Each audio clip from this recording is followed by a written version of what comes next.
What is up, ladies and gentlemen? It's Steven Dumeng, referee Steven Dumeng here for UFC 320 predictions for our good friends at 1495 Sports. Always give them a shout, give them a like, give them a follow on all their social media platforms.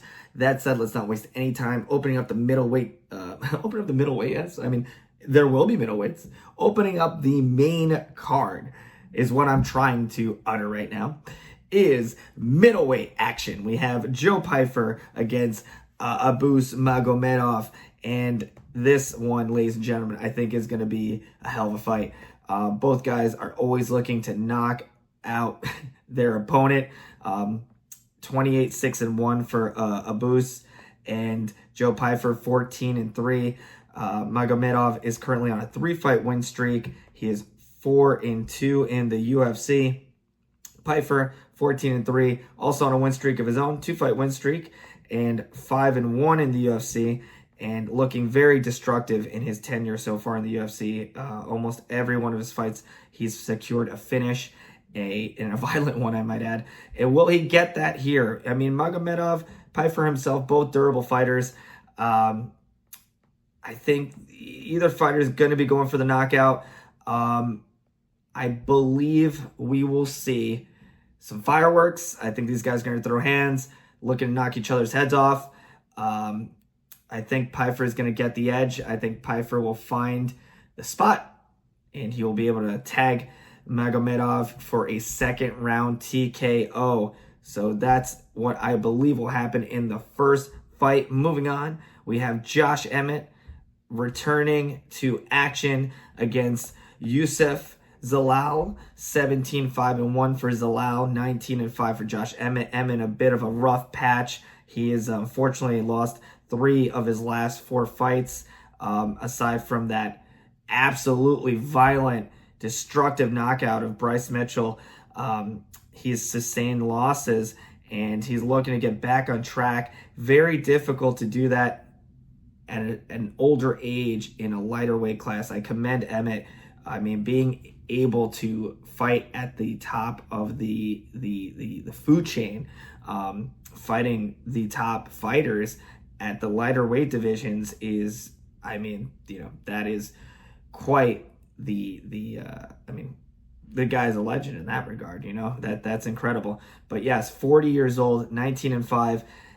Zalal is the younger fighter by over 10 years. 17-5-1, has been tearing it up in the UFC. Currently is wow.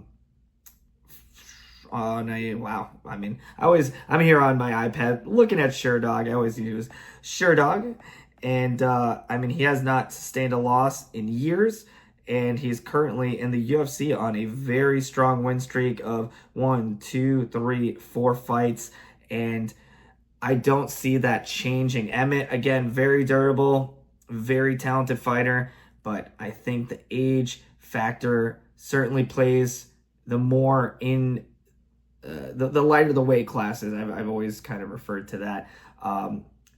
Emmett, again, I don't think this is going to get I think we'll be seeing a highlight reel finish here. Emmett, very durable. I think what we'll see, Zalal is going to be able to dictate the pace of the fight and be able to keep Emmett on his toes and make sure that he's able to tag him repeatedly. And I think he will control the fight in that regard, control the fight on the feet, and secure a win. I mean, Zalal's never been stopped. He's never been knocked out, never been submitted. Don't see that happening here.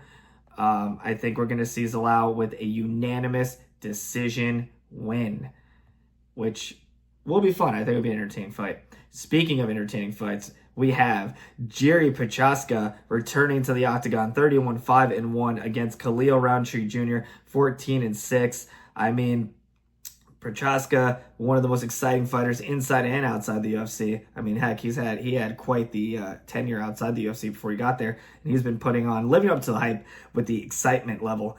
And we saw him last in January scoring another knockout over Hill, and Roundtree himself, no stranger to putting on exciting fights. And speaking of violence, violent finishes himself, has never gained a submission win because he likes the knockout.